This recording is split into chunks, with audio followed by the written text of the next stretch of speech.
LIC।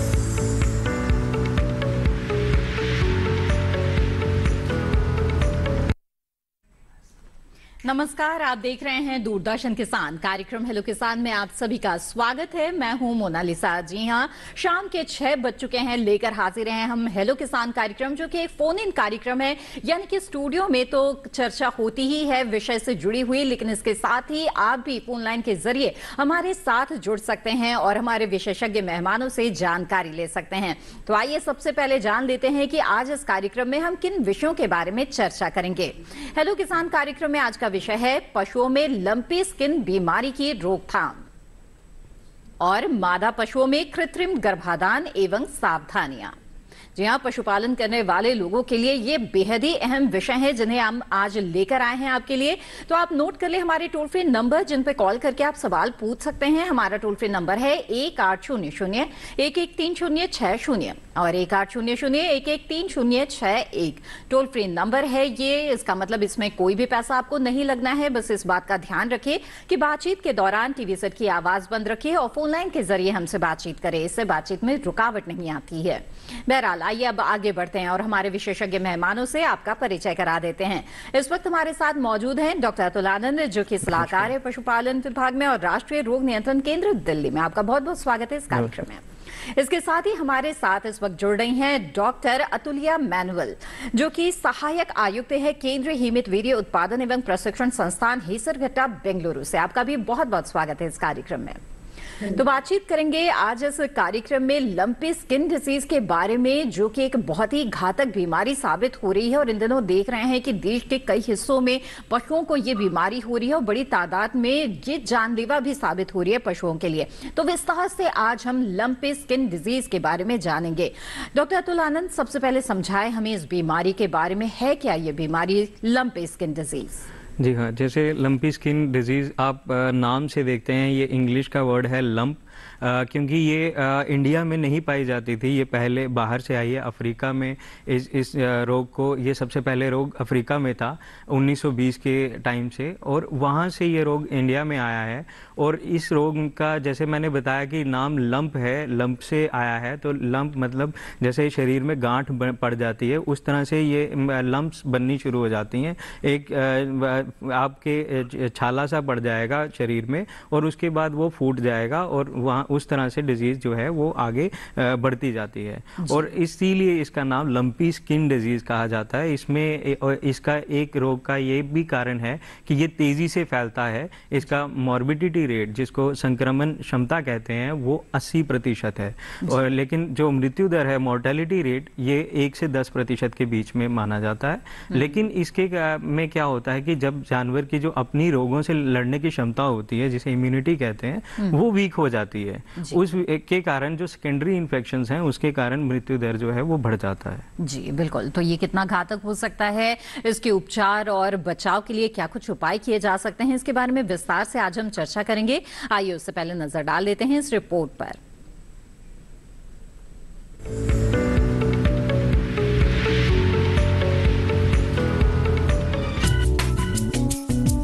देश के कई प्रदेशों में लंपी वायरस का प्रकोप देखा जा रहा है, जिससे हजारों पशु संक्रमित हैं और कई की तो मौत भी हो गई है।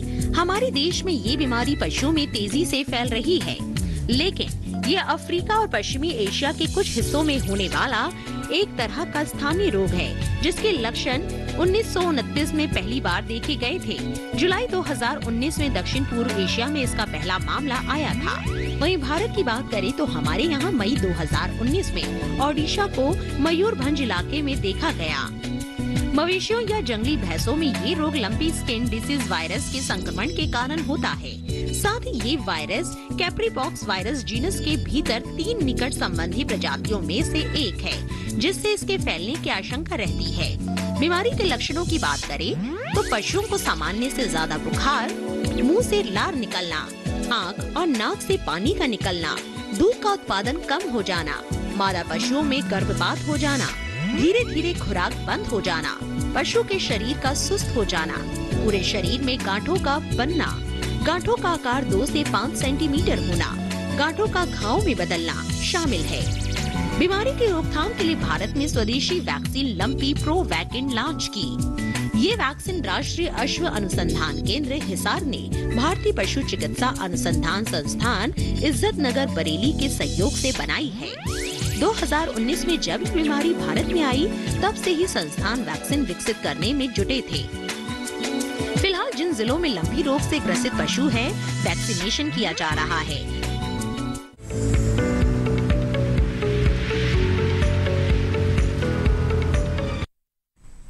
तो ये थी लंपी स्किन डिजीज से जुड़ी कुछ जानकारियां इस रिपोर्ट में। अब आगे बढ़ते हैं और चर्चा करते हैं कृत्रिम गर्भाधान के बारे में। डॉक्टर मैनुअल, आपसे जानना चाहेंगे कि कृत्रिम गर्भाधान पशुओं में जो किया जाता है, दरअसल इसके क्या फायदे हैं? मुझे किसान भाइयों से ये कहना है कि कृत्रिम गर्भाधान पशुओं के लिए बहुत फायदेमंद है। कृत्रिम गर्भाधान में उच्च नस्ल के बुल से उसके वीर्य यानी सेमन कलेक्ट करके उसको फ्रोजन करके किया जाता है। इससे जब एआई के द्वारा, आर्टिफिशियल इंसेमिनेशन के द्वारा पशु को गर्भधारण किया जाता है और इसकी वजह से जेनेटिक इम्प्रूवमेंट होता है। जैसे कि हम मिल्क प्रोडक्शन बढ़ाना चाहते हैं, ये हमारे किसान भाइयों की आर्थिक स्थिति भी बढ़ता है और इसी के लिए जेनेटिक इम्प्रूवमेंट सबसे जरूरत है। उच्च नस्ल के पशुओं बुल से जो कलेक्ट किया हुआ सेमन आर्टिफिशियल इंसेमिनेशन के द्वारा हमारे किसान भाइयों को अपने पशुओं को इंसेमिनेट करने के लिए डिस्ट्रीब्यूशन किया जाता है और इसी तरीके से अपनी देश की पशुओं की जेनेटिक इम्प्रूवमेंट किया जा रहा है। ये सबसे अधिक फायदेमंद है। बिल्कुल जी। तो कृत्रिम गर्भाधान के बारे में विस्तार से आपसे जानेंगे, किस तरह से ये फायदेमंद है, किस तरह की प्रक्रिया अपनाई जाती है और इसके साथ साथ किस तरह की सावधानियां बरतनी जरूरी है। लेकिन आइए उससे पहले नजर डाल लेते हैं एक रिपोर्ट पर।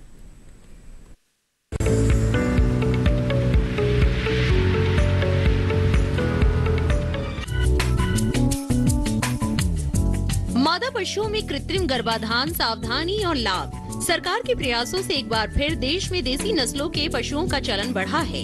विशेषज्ञ बताते हैं कि विदेशी नस्लों की तुलना में देसी नस्लों के पशुओं की प्रतिरोधक क्षमता बढ़िया होती है। वहीं उत्पादन क्षमता में इजाफा करने के लिए नस्ल सुधार के लिए कृत्रिम गर्भाधान किया जा रहा है। कृत्रिम गर्भाधान के लिए IVF तकनीकों का भी सहारा लिया जा रहा है। OPU-EVF तकनीक अगले स्तर पर पहुँच गयी। पहला IVF बछड़ा बन्नी नस्ली की भैंस के 6 बार IVF गर्भाधान के बाद पैदा हुआ। इस प्रक्रिया में 29 अंडाणुओं से 18 भ्रूण विकसित हुए। इसकी BL दर 62% रही। 15 भ्रूणों को स्थापित किया गया और उनसे 6 गर्भाधान हुए। गर्भाधान दर 40% रही। इन 6 गर्भाधानों में से पहला IVF बछड़ा पैदा हुआ। ये देश का पहला बन्नी बछड़ा है जो कृत्रिम गर्भाधान की IVF तकनीक से पैदा हुआ है। इतना ही नहीं, दूध देने वाले पशुओं में मादा पशुओं की संख्या में आसानी से इजाफा किया जा रहा है, जिससे दूध उत्पादन को बढ़ाया जा सकता है। वहीं केंद्रीय भेड़ और ऊन अनुसंधान संस्थान ने अविशान भेड़ की ऐसी नस्ल इजाद की है जो 1 साल में 2 से ज्यादा बच्चे तो देगी ही, साथ ही इस नस्ल से मीट भी ज्यादा मिलेगा। लेकिन इसके लिए भी कुछ बातों का ध्यान रखना जरूरी होता है। पशु के मध्यकाल का विशेष ख्याल रखें। वीर्य को गर्भाशय द्वार के अंदर छोड़े। कृत्रिम गर्भाधान गन प्रवेश करते समय ध्यान गर्भाधान के लिए कम से कम 10 से 12 मिलियन सक्रिय शुक्राणु जरूरी होते हैं और समय समय पर सलाह लेते रहें।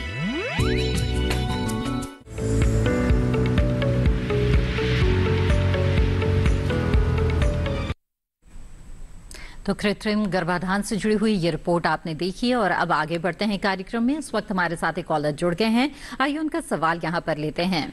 इस वक्त हमारे साथ नंदस्वरूप मिश्रा जी बाराबंकी उत्तर प्रदेश से जुड़े हुए हैं। नंदस्वरूप जी स्वागत है, पूछिए सवाल। बाराबंकी उत्तर प्रदेश से मैं जानना ये चाहता हूँ कि जिन जानवरों के शरीर पे दाने के बाद धब्बे पड़ जाते, घाव बन जाता है, ये कौन सी बीमारी? दूसरी चीज, जो पशु हमारे दुधारू हैं तो उनको हमको दूध लेना चाहिए कि नहीं लेना चाहिए, जिनको लंबी की बीमारी की जो संदेह जिनके ऊपर होता है? बिल्कुल, बहुत ही अच्छा सवाल आपने पूछा नंदस्वरूप जी, आइए जानकारी लेते हैं।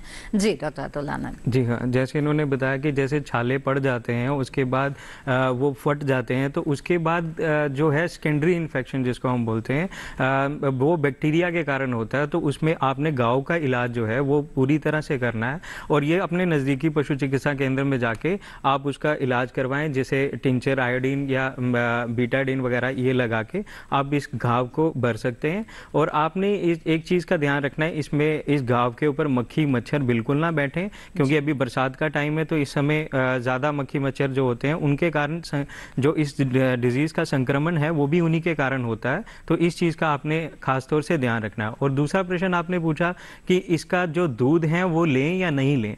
बिल्कुल आप ले सकते हैं, दूध जो है वो बिल्कुल सेफ है। अगर आप बॉईल करके पीते हैं, वैसे भी दूध को हमेशा बॉईल करके पीना चाहिए, और अगर आप बॉईल करके पी रहे हैं तो कोई प्रॉब्लम नहीं है, क्योंकि माना जाता है कि वायरस चूंकि दूध में या सीमन में इन सब में पाया जाता है, बट लेकिन अगर आप इसे दूध को उबाल के पीते हैं तो कोई प्रॉब्लम नहीं है। और दूसरा ये कि लंपी स्किन डिजीज जो है ये जूनोटिक नहीं है, मतलब जानवरों से इंसान में फैलने वाली बीमारी नहीं है, तो इसीलिए कोई आपको घबराने वाली बात नहीं है। आप इसका दूध जो है वो कंज्यूम कर सकते हैं। बिल्कुल, आइए अब आगे बढ़ते हैं और अगले कॉलर इस बीच हमारे साथ जुड़ गए हैं, उनका सवाल लेते हैं। विपिन जी इस वक्त सागर मध्य प्रदेश से हमारे साथ जुड़े हुए हैं। विपिन जी स्वागत है आपका, पूछे अपना सवाल। जी मैम नमस्ते। मैम मेरे दो सवाल थे।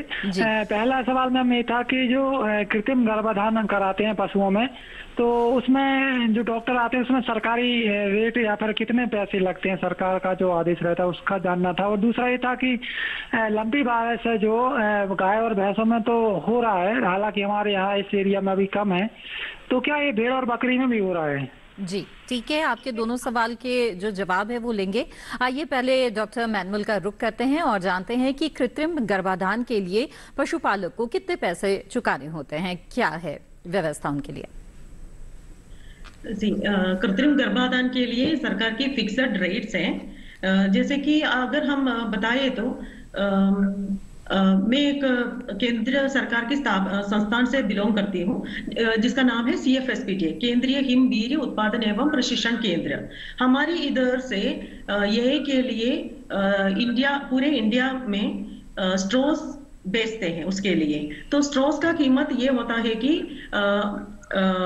HF या जर्सी नस्ल के ब्रीड्स है तो उसका 20 रुपया एक स्ट्रो के लिए, 20 रुपया। और अगर ये देशी नस्ल के हैं, हमारे इधर देशी नस्ल के कुछ ब्रीड्स को भी पालन करते हैं, जैसे कि गिर, साहिवाल, थारपारकर, देन मुरा बफेलो, इन सब का सेमन स्ट्रोस का अगर कॉस्ट देखे तो ये सिर्फ 15 रुपये है। और ये इंसेमिनेशन सेंटर्स के लोग आके इधर से खरीद लेते हैं, और ये या हॉस्पिटल की तरफ से भी गवर्नमेंट को भी दिया जा रहा है। और उनको सरकार का फिक्स्ड रेट्स है, जो भी आपका नजदीकी वेटरनरी हॉस्पिटल से दिया जाता है वही एक फिक्स्ड रेट है। जी बिल्कुल, आइए अब आगे बढ़ते हैं और विपिन जी के अगले सवाल का भी जवाब लेते हैं। जी डॉक्टर अतुल आनंद बताएं कि किन किन जानवरों में ये लंपी स्किन डिजीज जो है वो हो सकता है? जी हाँ, जो इन्होंने प्रश्न पूछा, जैसे इनके पास बकरियां हैं, बकरी में ये रोग आ सकता है या नहीं, तो सबसे पहले इस वायरस को समझने की जरूरत है। ये वायरस जो है ये कैप्री पॉक्स वायरस है, कैप्री गोट से आता है। और ये जो बकरियों को इनमें वैक्सीनेशन इन्होंने पहले से लगाई होती है, गोट पॉक्स वैक्सीन और शीप पॉक्स वैक्सीन। अगर ये शीप पॉक्स और गोट पॉक्स जो है ये क्रॉस इम्यूनिटी देती हैं गाय को भी, और गाय को जो वैक्सीन लग रही है वो भी गोट पॉक्स और शीप पॉक्स वैक्सीन वैक्सीन लग रही है। तो इसीलिए अगर आपकी बकरियों को गोट पॉक्स वैक्सीन लगा हुआ है तो ये इस रोग का आने का चांस बिल्कुल कम है। और वैसे भी ये अभी ज्यादा से ज्यादा गाय में देखा जा रहा है, क्योंकि शीप में या गोट में पहले से वैक्सीनेशन जो है वो शुरुआत से सरकार द्वारा की जाती है। जी बिल्कुल। तो विपिन जी, मुझे उम्मीद है कि आपके दोनों सवालों के जवाब आपको मिल गए होंगे। और जैसे कि डॉक्टर अतुल आनंद आपने बताया कि इस वायरस को बेहतर तरीके से समझने की अभी जरूरत है, तो इससे जुड़े कुछ और सवाल हम आपसे पूछेंगे, लेकिन इस बीच हमारे साथ एक और कॉलर जुड़ गए हैं, उनका सवाल पहले शामिल कर लेते हैं। जी नमस्कार, स्वागत है आपका, कृपया अपना नाम बताएं। हेलो, शिवपाल जी झारखंड से इस वक्त हमारे साथ जुड़े हुए हैं। जी शिवपाल जी। हाँ बोलिए सर। जी अपना सवाल पूछ सकते हैं, लेकिन पहले टीवी की आवाज बंद कर दीजिए कृपया।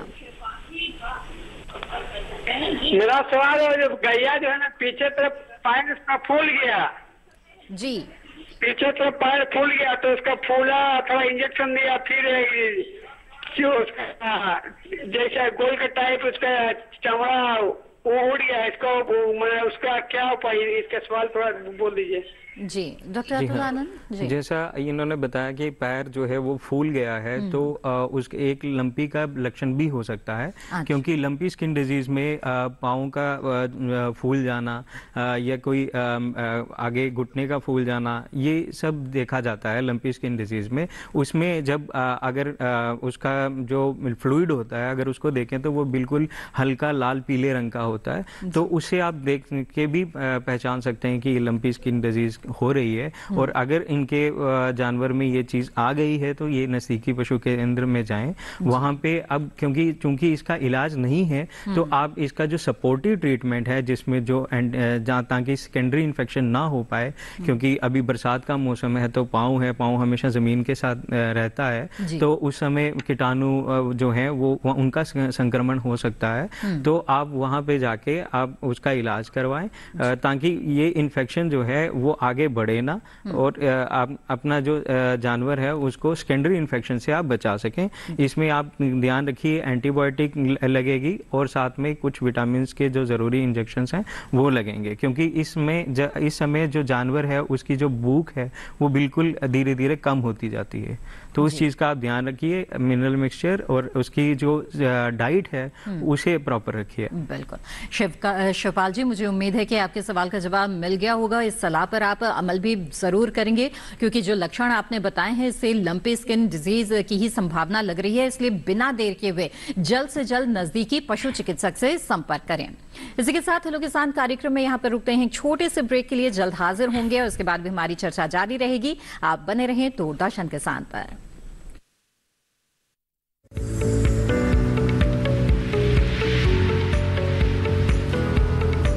अरे भाई सुना नहीं क्या, केसीसी ने किसानों का जिंदगी बदल दिया है। देश के छोटे किसान 1,60,000 रुपए तक का कर्ज बिना किसी गारंटी को ले पाएंगे। ब्याज खोरों से भी पीछा छुटा। मैं तो जैविक खेती का पूरा सामान मंगा लिया, केसीसी का भी कोई दबाव नहीं है। ब्याज चुकाने के लिए पूरा 1 साल मिलता है। समय पर भुगतान करने पर केवल 4% के सालाना ब्याज पे लोन मिल गया मुझे। अपना आधार कार्ड, लेटेस्ट फोटो और जमीन के कागजात लेके अप्लाई करो बस। और नामांकन भरने के लिए जेब भी ढीली नहीं करनी पड़ी।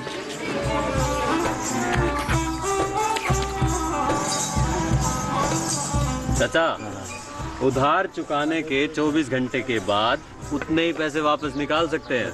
केसीसी ने किसानों की जिंदगी वाकई बदल दी है। तो आप भी किसान क्रेडिट कार्ड अपनाएं और सहजता से ऋण पाएं।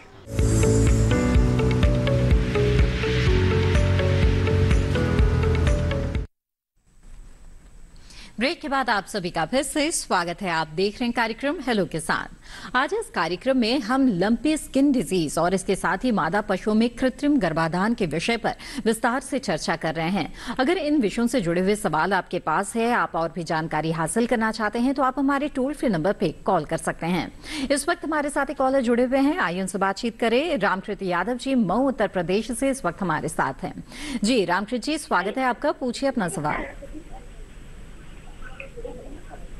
हेलो रामकृत जी, क्या मेरी आवाज मिल रही है आपको? हाँ हेलो मैम जी। हाँ हेलो जी रामकृष्ण जी, टीवी की आवाज बंद कर दीजिए, फोन लाइन के जरिए बात करें। गाय 6 महीने गाभिन है। अच्छा, 6 महीने की गाभिन है कि वो स्वस्थ बच्चा पैदा हो गया। जी डॉक्टर मैनुअल, मेरा गाय 6 महीने गाभिन है। हाँ तो क्या क्या खिलाएं तो हेल्दी बच्चा पैदा होता है मैम। जी डॉक्टर मैनुअल, क्या आप सुझाव देना चाहेंगी? 6 महीने की गाभिन गाय है। मुझे ये समझ में आया कि 6 महीने की गाभिन गाय है और कितने दिन के बाद वो डिलीवरी होगा। जी जी एक्चुअली पशुओं में जी खान पान और रखरखाव के बारे में भी यहाँ पर जानकारी दे दे कि किस तरह से इस वक्त देखभाल करें वो। ओके, गाय में 9 months and 9 days वो है जेस्टेशन पीरियड। अगर बफलो है तो उसमें 10 months and 10 days इतना ही है, इसमें जेस्टेशन पीरियड होता है। इसमें 10 दिन इधर उधर हो जाता है, उसमें कोई डरने की बात नहीं है। और अगर मेल काफ है तो बुल काफ है तो उसमें थोड़ा सा लंबा टाइम भी ले सकता है। मगर बहुत ज्यादा हो जाए तो अपनी नजदीकी पशु चिकित्सक से जरूर चेक करवा देना। और इनका देखभाल बहुत अच्छी तरीके से करना चाहिए, संतुलित आहार खिलाना चाहिए। उसको पशु की गर्भवती टाइम में भी संतुलित आहार खिलाना चाहिए, जिसमें 30% अनाज हो, 30% चुन्नी हो, या 30% उसमें जैसे कि अनाज में गेहूं दे सकते हैं, उसमें दलिया के छिलके ये वगैरह दे सकते हैं। और मिनरल मिक्सचर भी ऐड कर देना और आयोडाइज्ड सॉल्ट ऐड कर देना। और इस सब का अच्छा मिक्सचर बना के गाय को दे देना। और अगर काविंग के बाद है तो 2 से 2.5 लीटर दूध के लिए 1 किलो ये संतुलित आहार उस प्रतिशत में उसको काविंग के बाद देना है। जी जी बिल्कुल। तो रामकृष्ण यादव जी, मुझे उम्मीद है कि आपके सवाल का जवाब मिल गया होगा कि किस तरह से आप देखभाल कर सकते हैं अपनी गाय की इस वक्त। और आगे बढ़ते हैं, इस वक्त हमारे साथ अगले कॉलर जुड़ गए हैं दिनेश कुमार जी हरिद्वार से। आइए उनसे बात करते हैं। दिनेश जी स्वागत है आपका, पूछे अपना सवाल। जी मैं जानना चाह रहा है कि ये जो गाय जब गाभिन नहीं रह पाती है, डॉक्टर साहब बोलते हैं कि इनके किट लगवा लो आप, फिर दूध दे देगी। सुनाइए दिनेश जी, आपकी आवाज हमें बेहद ही धीमी मिल रही है, हम आपकी बात। जी मैं सिस्टर ये बोलना चाह रहा था कि जैसे गाय गाभिन नहीं रुक पा रही या कोई नवी बछड़ी है, उसके ये डॉक्टर बोलते हैं कि इनके किट लग जाएगी और फिर ये दूध दे देगी। जी डॉक्टर मैनुअल, अगर आप इनका जो सवाल है वो समझ पाई होंगी तो जानना चाहेंगे कि क्या उपाय कर सकते हैं। मुझे सिर्फ इतना है कि नई बछड़ी है, बाकी तो समझ में नहीं आया मैम, एक बार दोहराए तो अच्छा था। जी दिनेश जी, क्या मेरी आवाज मिल रही है? आप एक बार फिर से। आज आपकी तो आ रही है आवाज। जी अपना सवाल दोहरा दे कृपया। ये जैसे ये बछड़ी नए दूध नहीं रह पाती और फिर ये डॉक्टर साहब बोलते हैं कि इनके किट लग जाएगी 40 दिन की और फिर इन्हें वो मतलब ये दूध देना शुरू कर देगी दोबारा से। अच्छा, 40 दिन की किट लग जाएगी तो दूध देना शुरू कर देगी। हाँ जी जी ठीक है डॉक्टर मैनुअल। ओके, मुझे ये समझ में आ रहा है कि इनका पशु काविंग हो गया और दूध कम दे रहे होंगे। इससे ये है कि एक तो मार्केट में बहुत सारे गैलेक्टोगोक्स नाम पे प्रोडक्ट्स आते हैं, वो दे सकते हैं। और उसके साथ साथ उनको संतुलित आहार खिलाएं, जैसे कि मैंने अभी बताया, वो संतुलित आहार बना के खिलाएं ताकि अच्छे से वो दूध देना शुरू करें। मगर ये एकदम खिलाने से जल्दी नहीं आता, वो जब पशु प्रेग्नेंट हो, जो काविंग के उसके पहले ही उसका अच्छे से परवरिश करना चाहिए। मगर उसके बावजूद भी नहीं दे रहा है तो फिर आप अपनी नजदीकी वेटरिनरियन को बुला के एक बार दिखा दीजिए और उनको दे दीजिए। और ये दूसरी बात है कि ये पशु अलग अलग नस्लों के हिसाब से उसका दूध देने की क्षमता भी डिफरेंट होता है, और उसका कौन सा काविंग है। अगर हीफर है, पहली बार इसने काविंग किया या दूसरी तीसरी, उसमें थोड़ा सा बढ़ जाता है, उसके बाद फिर घटना शुरू होता है दूध की क्वांटिटी। जी बिल्कुल। तो रामकृत यादव जी, उम्मीद है आपके सवाल का जवाब मिल गया होगा। माफ कीजिएगा, दिनेश जी का ये सवाल था कि जो हर एक नस्ल की जो गाय होती है उनके दूध उत्पादन की क्षमता अलग अलग होती है, और उनके उत्पादन क्षमता को अगर बढ़ाना है तो खान पान का विशेष ध्यान रखना बेहद जरूरी है। बहरहाल यहाँ पर आगे बढ़ते हैं और आइए लंपी स्किन डिजीज के बारे में कुछ और जानकारियां लेते हैं। डॉक्टर अतुल आनंद, जानना चाहेंगे कि जो स्किन पे लंप्स आना या जो आपने बताया था कि गांठें बढ़ जाना, ये तो लक्षण है ही जो साफ तौर पे दिखता है, इसके अलावा भी कुछ और लक्षण हो सकते हैं? जी हाँ, इसमें सबसे ज्यादा देखा जाता है कि तेज बुखार हो जाता है। इसमें 105 106 तक बुखार चला जाएगा और ये 2-4 दिन तक रहेगा। सबसे पहला ये देखने को मिलता है। और उसके बाद इसमें जैसे ही अगर कुछ उसके जो स्किन है उसके ऊपर गांठें पड़ना शुरू हो जाती हैं, और उसके बाद वो गांठें जो हैं वो फट जाती हैं, और उसके जो घाव हैं वो अगर आप टाइम पे ट्रीटमेंट नहीं दोगे तो उस टाइम पे वो फटने के बाद वो बरसात के कारण वो जो है घाव खराब हो जाएगा, तो उसके कारण जो गाय है उनकी मृत्यु हो सकती है। दूसरा कारण ये भी है कि जो ये गांठें हैं वो ना कि सिर्फ ऊपरली सतह पे मिलती हैं स्किन के, ये अंदर भी देखी जाती हैं। जैसे फेफड़े जो हैं उनके ऊपर आ जाएंगे, गले के पास आ जाएंगी, इसीलिए पशु को सांस लेने में दिक्कत हो जाती है, जिससे निमोनिया के कारण उसकी मृत्यु हो जाती है।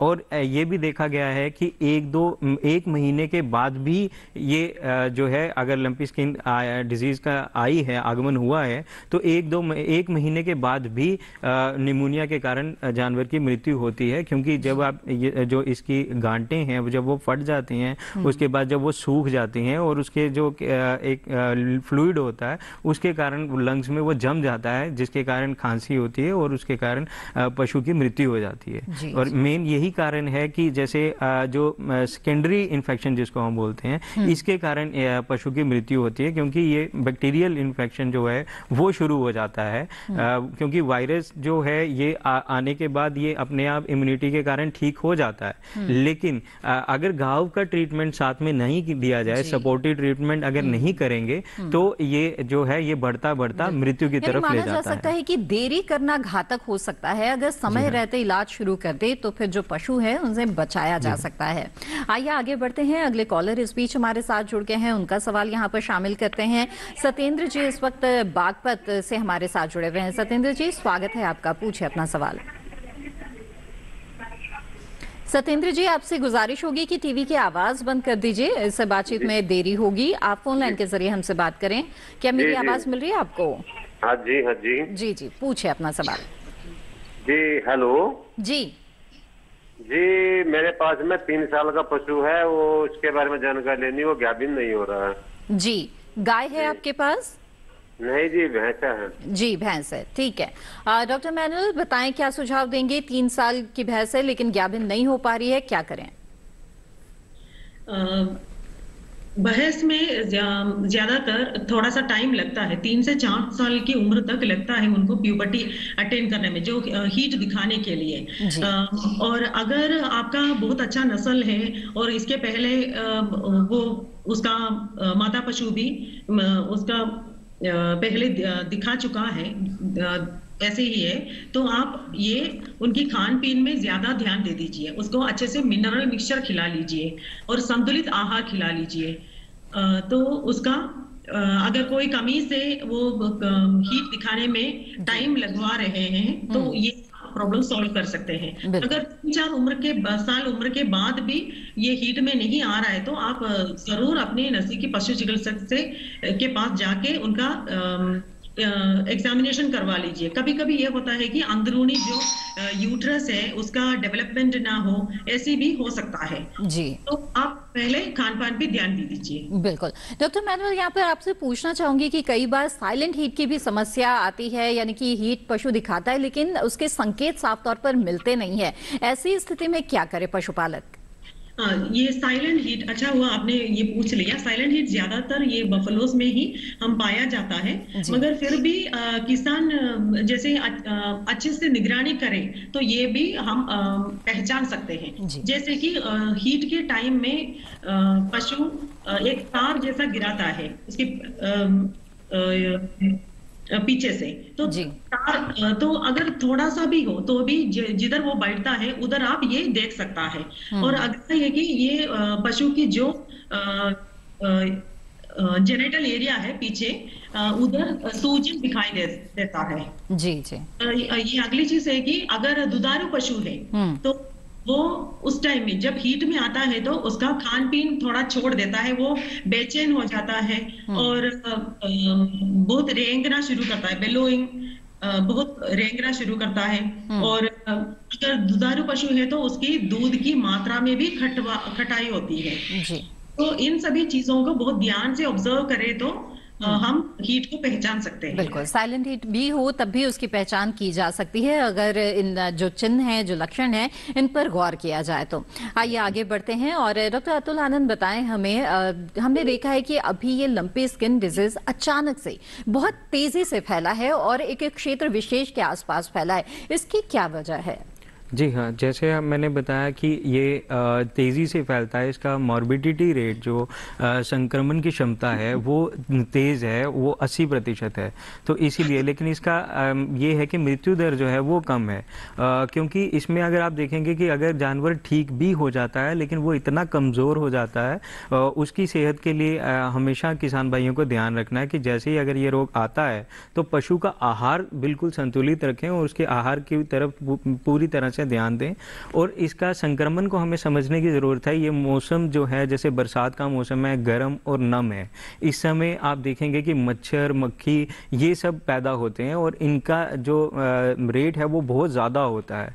और इस समय जो खून चूसने वाले कीड़े हैं, इनके कारण ये लंपी स्किन जो है ये ट्रांसमिट होता है एक पशु से दूसरी पशु में। ना कि सिर्फ इन कीड़ों के कारण, दूसरे कारण भी हैं, डायरेक्ट कॉन्टैक्ट भी हो सकता है, लेकिन ये इतने ज़्यादा नहीं है। जबकि सबसे ज़्यादा जो पाया गया है वो यही है कि जो खून चूसने वाले कीड़े, मच्छर, मक्खी, इन सब से जो इसका संक्रमण है वो बहुत ज़्यादा है। और ये बरसात का मौसम है तो इसलिए इस समय सबसे ज़्यादा देखा जा रहा है ये इन्फेक्शन। बिल्कुल। और इसी तरह से लंपी स्किन डिजीज के बारे में आपसे और भी जानकारी लेंगे, साथ ही मादा पशुओं में कृत्रिम गर्भाधान से जुड़ी भी बातचीत हमारी जारी रहेगी। लेकिन फिलहाल वक्त हो गया है एक और छोटे से ब्रेक का। जल्द हाजिर होंगे, बने रहें हमारे साथ।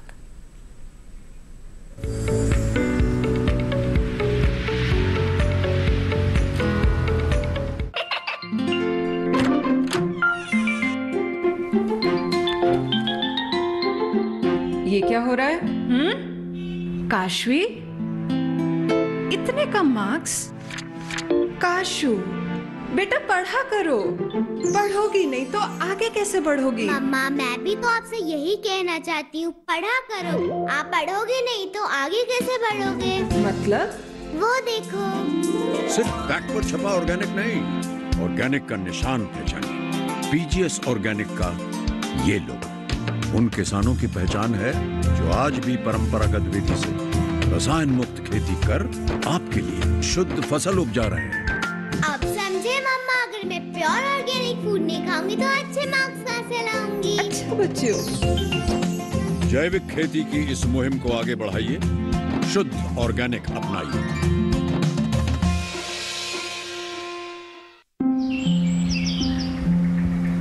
अरे अरे अरे क्या कर रहा है?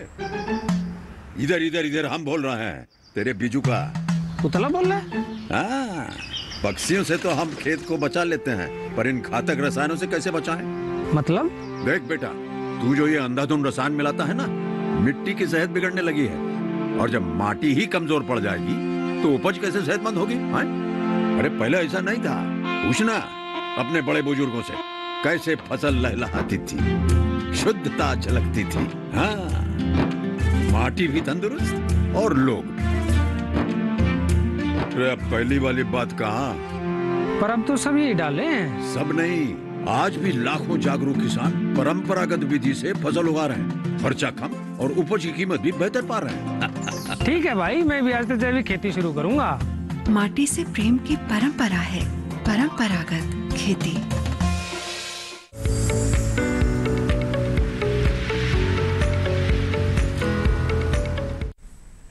ब्रेक के बाद आप सभी का फिर से स्वागत है। आप देख रहे हैं कार्यक्रम हेलो किसान। आइए इस कार्यक्रम में आगे बढ़ते हैं। इस वक्त हमारे साथ एक कॉलर जुड़े हुए हैं, उनसे बात करते हैं। रवि कुमार जी बांका बिहार से इस वक्त हमारे साथ जुड़े हुए हैं। रवि जी स्वागत है आपका, पूछिए अपना सवाल।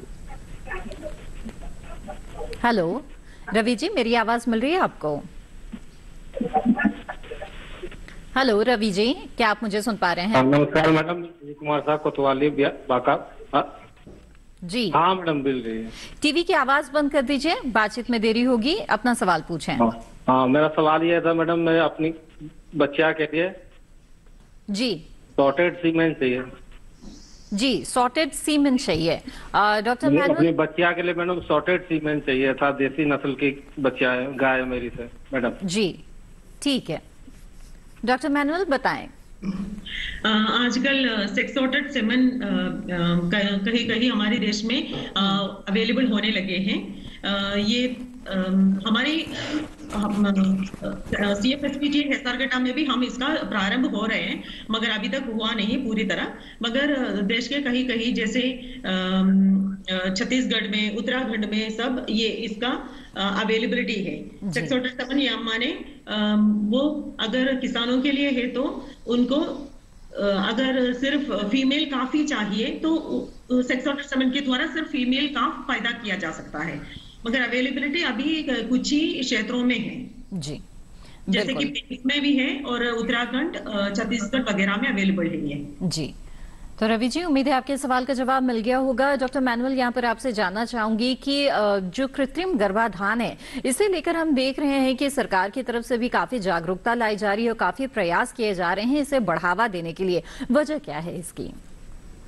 कृत्रिम गर्भाधान में हम ये किया जा रहा है कि उच्च नस्ल को, हाई क्वालिटी बुल को हम उसका पालन करके उसका सेमन कलेक्ट करके उसको फ्रोजन तरीके से फ्रीज्ड लिक्विड नाइट्रोजन में डिप करके स्टोर किया जा रहा है। तो उच्च नस्ल के सांड मिलना सारे किसानों को आसान नहीं है, और उसको सारे लोग सांड को पाले, उच्च नस्ल के सांड को पाले, ये भी बहुत आर्थिक खर्चा की वजह बन जाएंगे। तो देश में कहीं कहीं जगहों पर ऐसी एक सरकार की बहुत सारी योजनाओं की तरफ से ये उच्च नस्ल के सांडों को पाल कर उसका फ्रोजन सेमन अवेलेबल किया जा रहा है। तो इसका ये फायदा है कि एक उच्च नस्ल के बुल से कृत्रिम गर्भाधान की AA की द्वारा हम 20,000 से ज्यादा पशुओं को प्रजनन किया जा सकता है। जैसे कि अगर वो प्राकृतिक तरीके से किए तो सिर्फ 200 से करीबन पशुओं को ही प्रजनन किया जा सकता है। और उसका एक दूसरा फायदा ये है कि एक तो ये जो सेमन AA में यूज हो रहा है, इसका गुणवत्ता परीक्षण के बाद ही ये डिस्ट्रीब्यूट किया जा रहा है। जी। तो इसमें से ये है कि ये अच्छी गुणवत्ता की है, ये तो हो गया, और उच्च नस्ल का भी है। और तीसरी ये फायदा है कि इन चीजों से अगर ये किए तो प्राकृतिक तरीके से अगर हमने गर्भधारण करवा रहे हैं तो उससे कुछ सेक्सुअली ट्रांसमिटेड डिसीजेस, जो वेनेरल डिसीजेस, रेती रोग कहते हैं, जैसे कि ट्राइकोमोनियासिस, कैम्पेलोबैक्टीरियोसिस हो गया, बोवेन वायरल डायरिया, ब्रूसेलोसिस, इन सब बीमारियों की दूसरे में ट्रांसमिट होने की चांसेस है। तो ये करने में ये पूरी तरह वो रिस्क से हम बाहर है। बिल्कुल, तो इन बीमारियों की भी रोकथाम हो जाती है, इसकी भी आशंका जो है वो दूर हो जाती है अगर कृत्रिम गर्भाधान किया जाए। आगे बढ़ते हैं यहाँ पर, और इस वक्त हमारे साथ एक कॉलर जुड़ गए हैं। आइए उनका सवाल यहाँ पर शामिल करते हैं। जी नमस्कार, स्वागत है आपका। जी राम बाबू जी बताएं, क्या सवाल है आपका? ये हमारा सर सवाल है कि हमारी एक गाय है, वो बार बार रिपीट करती है। जी, रिपीट ब्रीडिंग की समस्या है। जी डॉक्टर मैनुअल बताएं, रिपीट ब्रीडिंग की समस्या है, क्या करें? अगर आपकी गाय 3 बार से भी ज्यादा आपने ये करवाया और फिर भी उसमें अगर वो प्रेग्नेंट नहीं हो रहा है, तो आप जरूर अपनी नजदीकी पशु चिकित्सक के पास जाके एग्जामिन करवाएं, ताकि कहीं कहीं ये है कि कुछ फोलिकुलर सिस्ट, लूटियल सिस्ट वगैरह उसके अंदर यूट्रस में, ओवरी में बन जाता है। तो ये अच्छे पहले पहचानना होगा कि आपको डायग्नोस करना पड़ेगा कि ये किस वजह से ये हो रहा है। और दूसरी एक चीज है कि अगर आपका पशु को आप खान पीन का अच्छे से ध्यान नहीं रख रहा है, उसमें कोई कमी पड़ रहा है, तो उस वजह से भी ये हो सकता है। तो आप उसको मिनरल मिक्सचर वगैरह और संतुलित आहार खिलाइए। उसके बाद भी अगर हो नहीं रहा तो जरूर जाके जांच करवाइए।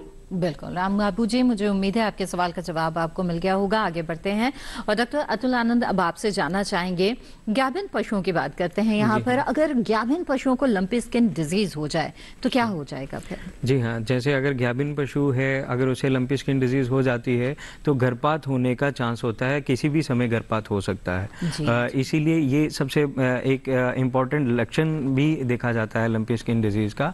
और जैसे लक्षण की बात चली है तो जैसे अभी एक कॉलर थे, उन्होंने बताया कि उनके पाँव में, गाय के पाँव में सूजन है, तो सिर्फ सूजन गाय के पाँव में नहीं, ऐसे गाय की टांग में भी हो सकती है, या फिर जो थन है, अडर है, उसमें भी सूजन देखने को मिल सकती है इसमें। और जो मेल है उनके टेस्टिकल्स में सूजन देखने को मिल सकती है। तो इसीलिए अगर आप ऐसे के कोई मेल देख रहे हैं तो अपनी गाय को उससे ना मिलाएं। और इसीलिए आप इस चीज़ की रोकथाम ज़रूरी है, क्योंकि अगर आपने इस समय में मिला दिया तो हो सकता है कि मेल से जो संक्रमण है वो आपकी मादा को हो सकता है। और दूसरा, आप सबसे पहला लक्षण ये भी देख सकते हैं, लार जो है वो गाय के मुंह से टपकने रही होगी और आंख और नाक से पानी चल रहा होगा।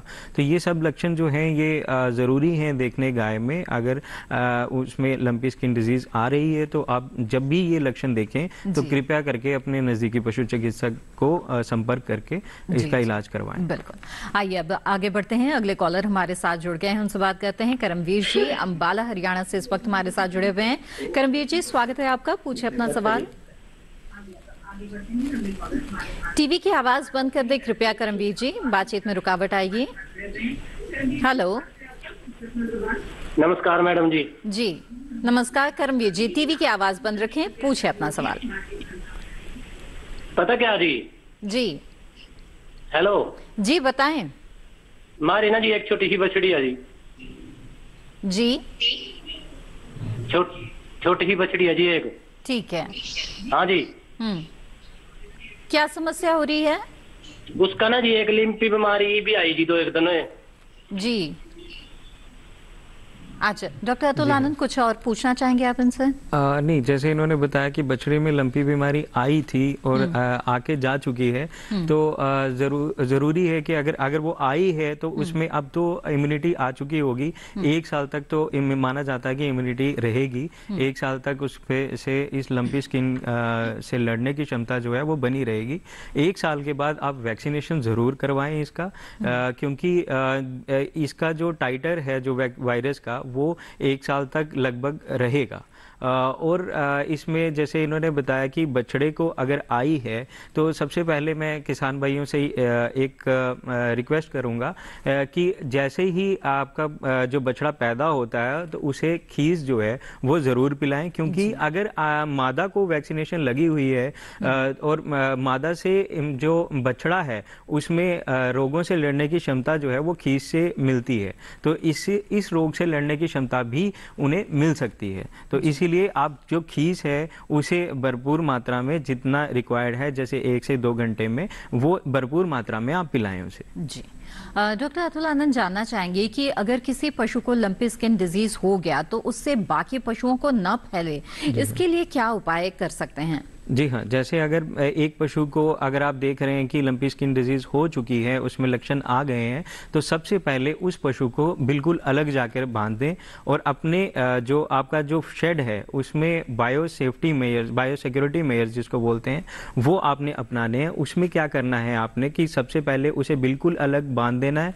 उसका जो खाना पानी, जो उसके पीने के बर्तन हैं, खाने के बर्तन हैं, उनको भी बिल्कुल अलग कर देना है। और सबसे बड़ी बात ये, जैसे मैंने बताया कि ये खून चूसने वाले कीड़े, मक्खी, मच्छर इत्यादि से फैलती है, तो इनकी रोकथाम के लिए आपने कीटनाशक का छिड़काव करना है। और दूसरा, आपने फिनाइल से 2% फिनाइल से आपने पूरा फर्श को अच्छे से शेड को साफ रखना है। और ये बरसात का मौसम है तो इसमें कहीं पे भी शेड में पानी का रुकाव कहीं पे भी नहीं हो, ठहरा हुआ पानी बिल्कुल नहीं होना चाहिए जिसमें मच्छर या मक्खी पनप सकें। बिल्कुल जो शेड है वो आपका साफ होना चाहिए, जैसे मल मूत्र जो है वो भी नहीं पड़ा होना चाहिए। अगर साफ सफाई का ध्यान रखेंगे तो इस रोग से आप निजात पा सकते हैं आराम से। जी, आइए अब आगे बढ़ते हैं यहाँ पर, और हमारे साथ एक कॉलर जुड़ गए हैं, उनका सवाल यहाँ पर शामिल कर लेते हैं। अनिल जी इस वक्त हमारे साथ जुड़े हुए हैं, उनसे बात करते हैं। जी नमस्कार, स्वागत है आपका, पूछिए अपना सवाल। अंश कुमार जी, माफ कीजिएगा, इस वक्त हमारे साथ जुड़े हुए हैं मिर्जापुर उत्तर प्रदेश से। अंश कुमार जी, मेरी आवाज मिल रही है क्या आपको? हाँ। जी, आप अपना सवाल पूछ सकते हैं। सरकारी सीमन और प्राइवेट सीमन में अंतर? जी डॉक्टर मैनुअल। हाँ जी,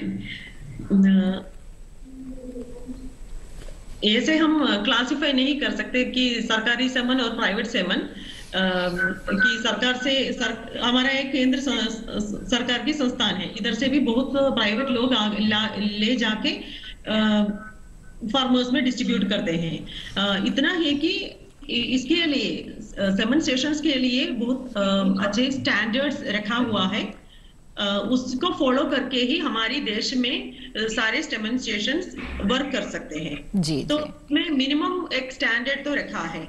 और मींस ये तो मैं कह रही हूँ आर्टिफिशियल कृत्रिम गर्भाधान के लिए जो यूज कर रहे हैं आर्टिफिशियल इंसेमिनेशन के बारे में। और दूसरा जो है प्राइवेट, मतलब कुछ लोग अपने देशी सांडों को भी यूज करते हैं, तो उसमें तो गुणवत्ता कोई मतलब ऐसा कोई इंश्योरिंग चीज है नहीं। इतना ऐसे है कि एक हर्ड में, एक झुंड में का 50% एक बुल है, तो बुल का उतना जो ये में यूज करे हुए सेमन का उतना इम्पोर्टेंस है, तो इसलिए अच्छे नस्ल के बुल को ही रखना है। और सरकारी स्थानों में ये हम इंश्योर करते हैं ताकि सारे देश के स्टैंडर्ड्स के मुताबिक ही चल रहा है। बिल्कुल अंश कुमार जी, उम्मीद है आपके सवाल का जवाब आपको मिल गया होगा। और इसी के साथ हेलो किसान कार्यक्रम में वक्त हो गया है एक और छोटे से ब्रेक का। आप बने रहिए दूरदर्शन किसान पर।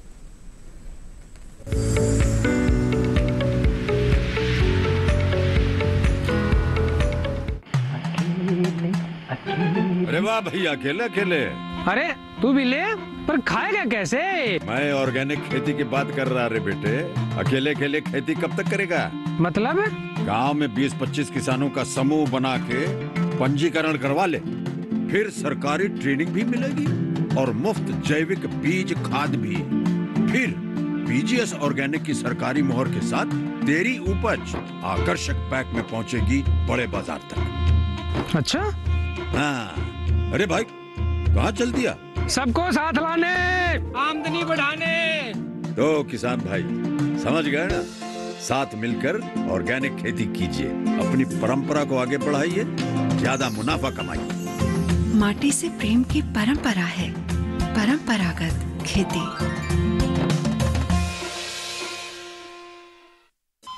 अरे सुन तो। मुझे क्या सुनाना चाहते हो? जो सुनाओ मेरी सौतन को। किसको? अरे वही तुम्हारा मोबाइल फोन जिससे सुबह शाम दिन रात चिपके रहते थे और कहते थे किसान कॉल सेंटर से बातें हो रही हैं। अच्छा ये बात है। हाँ क्यों, क्या हुआ? अब बात नहीं होती क्या? अब तो झट से बात हो जाती है। ऐसा क्या? हाँ, अब तो ज्यादा लाइनें और खास तकनीक के कारण खेती के माहिरों से तुरंत बात हो जाती है।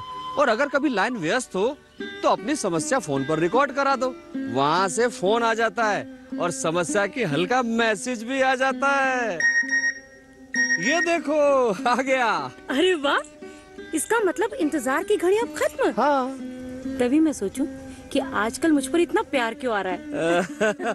कृषि संबंधी समस्याओं का अपनी भाषा में तुरंत हल पाने के लिए पूरे भारत में किसी भी फोन से हेल्पलाइन नंबर पर संपर्क करें। किसानों का दोस्त किसान कॉल सेंटर।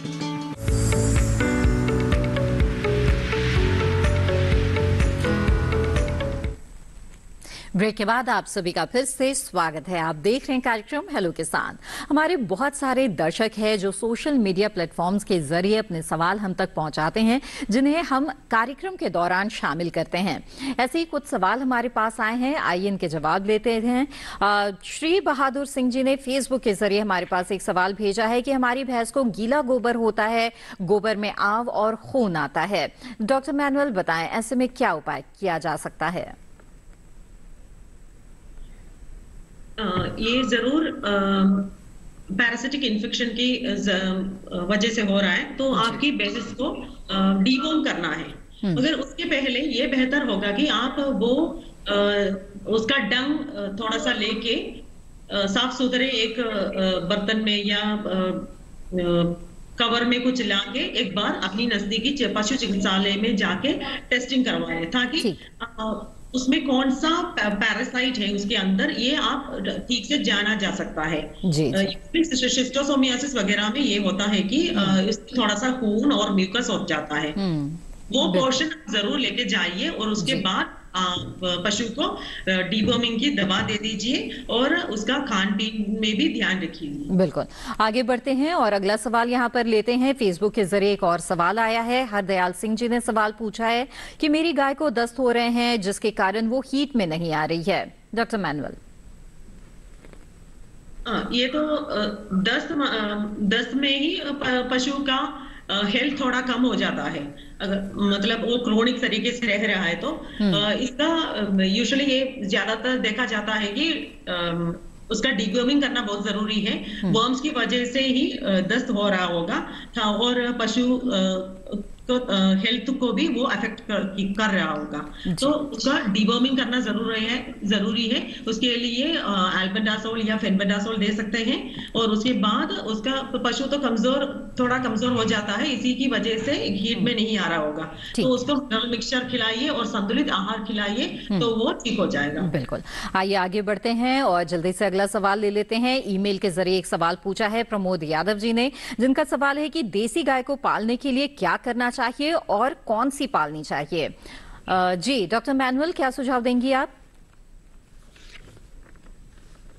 आपको देसी गाय को आजकल बहुत ज्यादा लोग पालने लगे हैं। गिर को पाल रहे हैं, साहिवाल को पाल रहे हैं, तार पारकर। वो आपकी जो क्षेत्र है उसकी क्लाइमेट और आपकी पसंद के हिसाब से, आपकी रिक्वायरमेंट के हिसाब से आप चुन सकते हैं। ये सब बहुत अच्छे गाय हैं और इसके लिए भी आर्टिफिशियल इंसेमिनेशन का सुविधा आजकल हो रहा है, जैसे गिर के लिए, साहिवाल के लिए, तार पारकर के लिए, रेड सिंधी के लिए, तो आप चुन सकते हैं। क्योंकि हमारी ये देशी नस्ल के गाय को बहुत प्रतिरोध क्षमता ज्यादा है, इसलिए उनको बहुत अच्छी बात है। बिल्कुल जी। डॉक्टर अतुलिया मैनुअल, आपने बहुत सारी महत्वपूर्ण जानकारी आज इस कार्यक्रम में हमें दी है, आपका बहुत बहुत धन्यवाद। धन्यवाद जी। आइए अब हेलो किसान कार्यक्रम में आगे बढ़ते हैं और चलते चलते डॉक्टर अतुल आनंद आपसे जानना चाहेंगे लंपी स्किन डिजीज के बारे में कुछ और महत्वपूर्ण जानकारियां दे, खासतौर पे बचाव के कुछ उपाय बताएं हमारे पशुपालकों को। हाँ, बचाव की बात करते हैं तो बचाव के लिए सबसे पहले हमें देखना होता है कि इसका संक्रमण होता कैसे है। जैसे कीड़े हैं उनसे होता है, और दूसरा जैसे अगर आप कहीं से भूसा ला रहे हो सकता है आप उस स्थान से ला रहे हो या उस स्टेट से आप अपना भूसा खरीद रहे हो, जिस स्टेट में, जिस राज्य में ये अभी फैला हुआ है, तो कोशिश करके उस राज्य से अभी ना खरीदे, ना लाएं। और दूसरा आप ये देख सकते हैं कि ये हवा से भी ट्रांसमिट होता है, क्योंकि ये वेक्टर बोर्न डिजीज माना जाता है, मैकेनिकल वेक्टर, जिसको कीड़े वो बोलते हैं, जैसे मक्खी, मच्छर, इनसे फैलता है। तो इन चीज़ों का ध्यान रखना है आपने। और दूसरा, जो आपके फार्म में काम करते हैं जो लोग, अगर तो खुद आप काम करते हैं तो सबसे पहले आपने देखना है कि आप बाहर के किसी पशु के संपर्क में तो नहीं आए।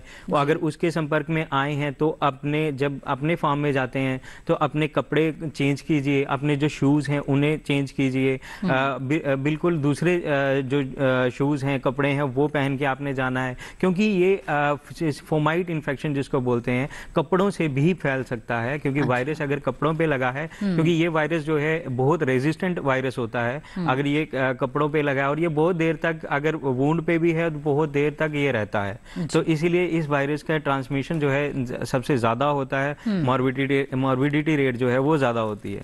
तो इसीलिए रोकथाम के लिए सबसे पहले आपने अपने जो फार्म है उसमें साफ सफाई का ध्यान रखना है, और जो बर्तन आप यूज कर रहे हैं, जो इस्तेमाल कर रहे हैं, उसमें भी आपने ध्यान रखना है कि जो बर्तन हैं वो साफ हों, वो उसमें कुछ गंदगी ना हो, और जो संक्रमित अगर कोई पशु है उसके इस्तेमाल में तो नहीं आ रहा है। पानी जो है वो भी आपने साफ स्वच्छ पिलाना है, और सबसे बड़ी बात आपने ध्यान रखना है कि जैसे ही अगर ये रोग आता है तो उसे लीवर टॉनिक्स पिलवाएं, क्योंकि इसमें भूख जो है वो एकदम से कम हो जाएगी, और भूख जो है वो बढ़ाए रखने के लिए आपको लीवर टॉनिक्स देने हैं, मिनरल मिक्सचर देना, संतुलित आहार देना है, चारे की मात्रा आपने प्रॉपर रखनी है, क्योंकि अगर पशु आपका कमजोर होगा तो ये और कमजोर होता चला जाएगा। बिल्कुल डॉक्टर अतुल आनंद, बहुत ही महत्वपूर्ण जानकारी आपने दी हमें इस कार्यक्रम में। हमें बहुत अच्छा लगा, हमारे दर्शकों को भी इससे बहुत लाभ होगा, मुझे उम्मीद है। आपका बहुत बहुत धन्यवाद। जी हाँ, तो विस्तार से जाना आपने कि किस तरह से मादा पशुओं में कृत्रिम गर्भाधान बहुत ही फायदेमंद साबित हो सकता है, और खास तौर पे लंपी स्किन डिजीज जो कि बहुत तेजी से फैल रहा है, उसके बारे में यहाँ पर पूरी जानकारी आपको आज मिली है। आगे बढ़ते हैं, बता दें आपको कल के विषय के बारे में। हेलो किसान कार्यक्रम में कल जिन विषयों पर चर्चा होगी वो है मधुमक्खी पालन और साथ ही बीजीय मसाला फसलों की खेती। इन विषयों के बारे में आप अपने सवाल हम तक पहुंचा सकते हैं। आप हमें ईमेल भेज सकते हैं। हमारा ईमेल आईडी नोट कर लें, hellokisan2015@gmail.com। इसके अलावा सोशल मीडिया के अलग अलग प्लेटफॉर्म्स के जरिए भी आप हमारे साथ जुड़े रह सकते हैं। आप फेसबुक, इंस्टाग्राम और ट्विटर के माध्यम से अपने सवाल हम तक पहुंचा सकते हैं, और इसके साथ ही कार्यक्रम से जुड़ी जानकारियां भी आपको समय समय पर मिलती रहेगी। इसके अलावा आपको बता दें कि जो दूरदर्शन किसान का कॉल सेंटर नंबर है उस पर भी आप कॉल कर सकते हैं और अपने सवाल दर्ज करा सकते हैं। हमारा टोल फ्री नंबर है 1800-113060, और दूरदर्शन किसान के YouTube चैनल पर भी आप जुड़ सकते हैं, और हेलो किसान कार्यक्रम को आप दोबारा देख सकते हैं। इसके लिए टीवी स्क्रीन पर दिखाए जा रहे इस QR कोड को स्कैन करें। इसी के साथ हेलो किसान कार्यक्रम की आज की कड़ी में बस इतना ही। हमें दीजिए इजाजत, आप बने रहें दूरदर्शन किसान पर। नमस्कार।